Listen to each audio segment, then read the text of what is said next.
Hi friends, అందరూ బాగుండాలి, అందులో నేను ఉండాలి. మేము మల్లూరు వచ్చామండి.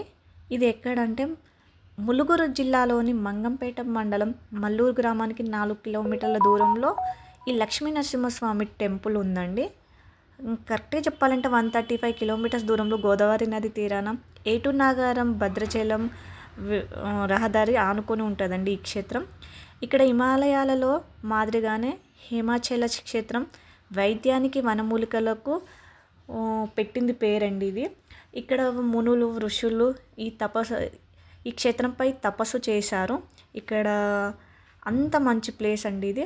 ఇక్కడ విచిత్రం ఏంటిదంటే లక్ష్మీ నరసింహస్వామి బొడ్డు నుండి స్రవించే ద్రవం ఉదర భాగం నుండి మానవ శరీరంలాగా మెత్తగా ఉంటుందండి.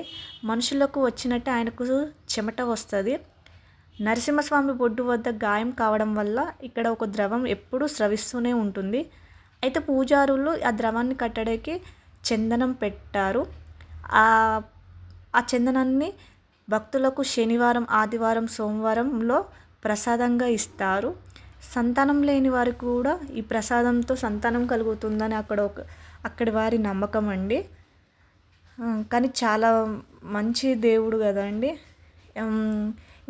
ఇంకేంటిదంటే మానవ శరీరం లాగా మెత్తగా ఉంటుంది కదండి లక్ష్మీస్వామి.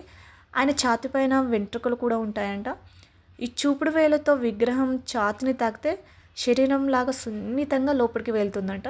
మేము లైవ్లో చూసామండి, మాకు చూపెట్టాడు అయ్యగారు. కానీ మాకు భలే అనిపించిందండి. లోపలిది విగ్రహం తీయనియరు కదా, అందుకని అవుట్ సైడ్ దంతా మీకు చూపెడుతున్నాం. మీరు ఎవరన్నా వెళ్ళకపోతే వెళ్ళండి, బాగుందండి ప్లేస్. అక్కడ మాకు చాలా బాగా నచ్చింది. దర్శనం చేసుకొని ఎమ్మటే దర్శనం అవుతుందండి. అక్కడ అయ్యగారులు కూడా మంచిగా రిసీవ్ చేసుకుంటారు. ఏది ఉన్నా చెప్పగలుగుతారు. పూజ కూడా చేస్తారండి. మేము కింద చింతామణి జలపాతం అని ఉంటుందండి. ఈ స్వామి పాదాల నుండి చింతామణి జలపాతం ఉంది. మాకు అప్పటికే లేట్ అయ్యేసరికి మేము వెళ్ళిపోతున్నాము. మీకు సరౌండింగ్ అంతా చూపెడుతున్నాను. ఓన్లీ దేవుని విగ్రహం, లక్ష్మీ నరసింహ విగ్రహమే చూపట్లేదండి.